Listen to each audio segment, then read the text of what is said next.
and today I'm going to give a presentation about on the topic challenges in bio-crude co-processing environment. So this is the picture that I grabbed from the internet recently, and on the left we can see, okay, recently the U.S. government says that they will be capable to produce more than 1 billion tons of biomass per year, and this amount will be exceed the need of the jet fuel by the end of 2050. And on the right of the picture, we can see is the company in Calgary called Parkland, and the biofuel it produced from biomass um, is actually supplying around 25% of the Vancouver's gasoline and 30% of the Vancouver International Airport jet fuel. So it seems that bio oil is a promising fuel in the future, and which can help to reduce greenhouse gas emissions that we're talking recently. Like we're always talking about greenhouse gas emission, how to reduce it. Okay, so the next question is why bio oil? Why it is so special, and why it is promising? As we can remember, the bio oil is derived from the biomass, and typically we used one of the most common and most mature technologies called fast pyrolysis, where the, um, we put the biomass in the reactor at a very high temperature and um, in no oxygen condition and for very short duration.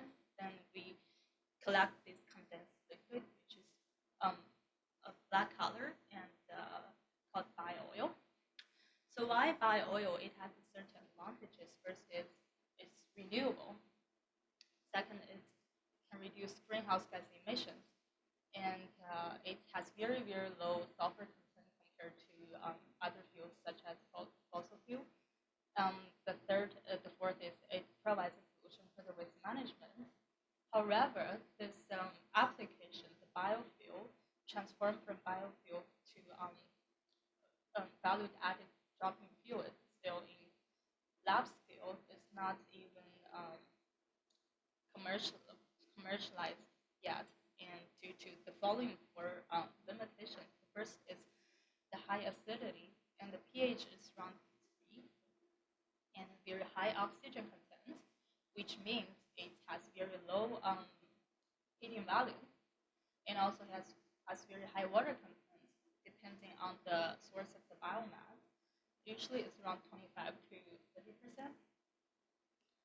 So, one way that people produced to upgrade this bio oil to enhance its quality is to blend it or mix it with the fossil fuel.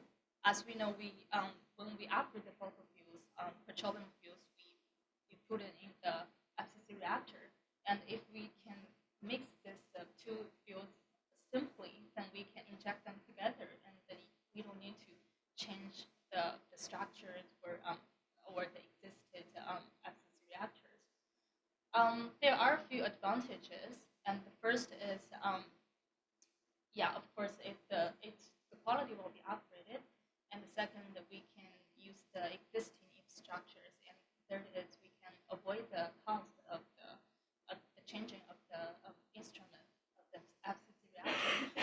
But we can see that right now, all the reported studies, there's a upper limit of bio oil that can be blended with the fossil fuel, which is 20%.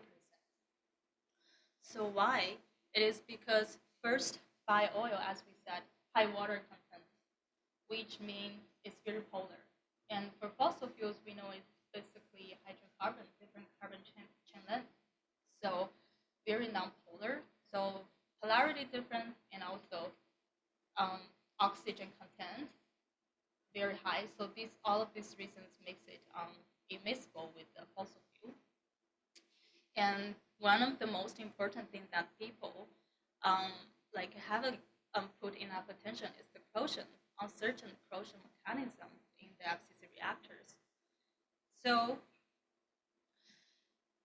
remember, these are the challenges that we're facing um, in um, in how to like enlarge the scale of the bio-oil application we're operating. The first question that we need to answer is why bio-oil is unstable, or it is a single phase liquid or multi-phase liquid, because people notice that after collected from the condenser, this bio-oil is one phase, single phase for some time. And after that, the separation occurred, and it even give another challenge when we want to mix it with the fossil fuel. So this is the study that we have already done. We quite somehow um, um, answer this question. What we find is this biofuel can be divided into three big main groups. One is water for sure.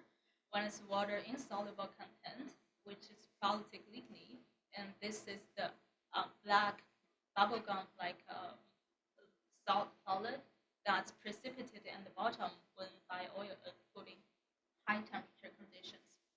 And the third component is water soluble content, which has alcohols and acids and light organic compounds. So depending on the fraction of these three components, of course, it differed from different sources of biomass. Usually, the collected bio-oil is in single phase. The fresh, pristine bio-oil is in single phase, but after certain conditions, there's a phase separation phenomenon. And after separated water insoluble content, which is polycyclically precipitated at the bottom, and on the top we have water and water soluble component. So what the answer that we want to answer is how to increase the single phase area from this diagram. And what we found is that some people they reported, okay, maybe we can use some organic solvent, because what if we use a good solvent that can be miscible with the water and water soluble, and also it's miscible with the water insoluble. So it's kind of like surfactant to bond these two components, so no phase separation.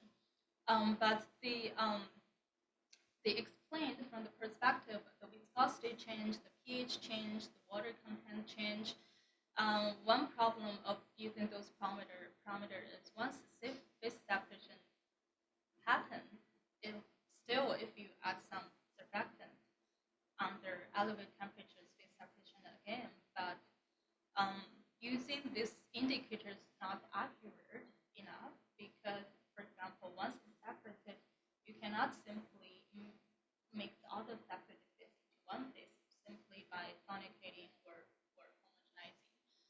So, and another question that hasn't been answered is why you choose those solvents. Is it only because of the viscosity changes less, or water content changes less, and what's the reason? What we did is we tried to answer this question from the perspective of the solubility parameter of different solvents. So we can see from this diagram, this rectangular area is the most suitable solubility parameter for polycyclicity to be dissolved in a good solvent. And we have tried different alcohols, and basically what we can conclude is the more area of this solvent located in this rectangular region, the better in enhancing the viscosity, which means when I say the better, it is because the one single phase area is increasing. So if we see from this one, it should be ethylene glycol. The single phase area is just about this curve.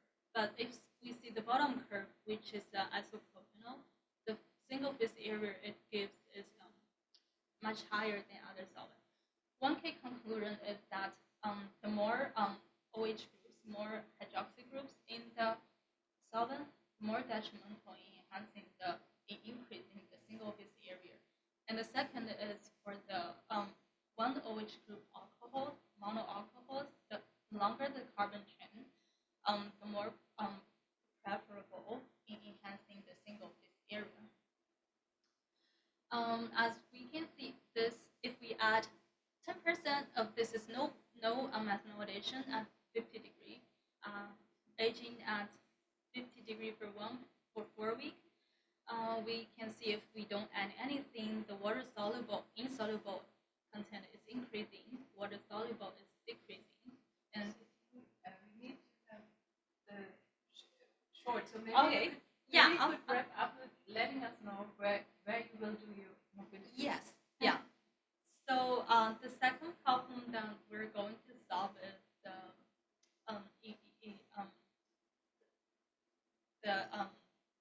immiscible, but I will do this in my lab. For the quotient test, I will do the mobility structure assay lab. Yeah, I'll do some immersion tests for PDP or EIS tests. Yeah, but I haven't got to that point yet. I have to finish the second one first. Yeah. So overall, that's my mobility plan and the current work and the future I'm going to do. Yeah, thank you. That's great. How long will you? Do you think it takes you to solve the second part? I'm working.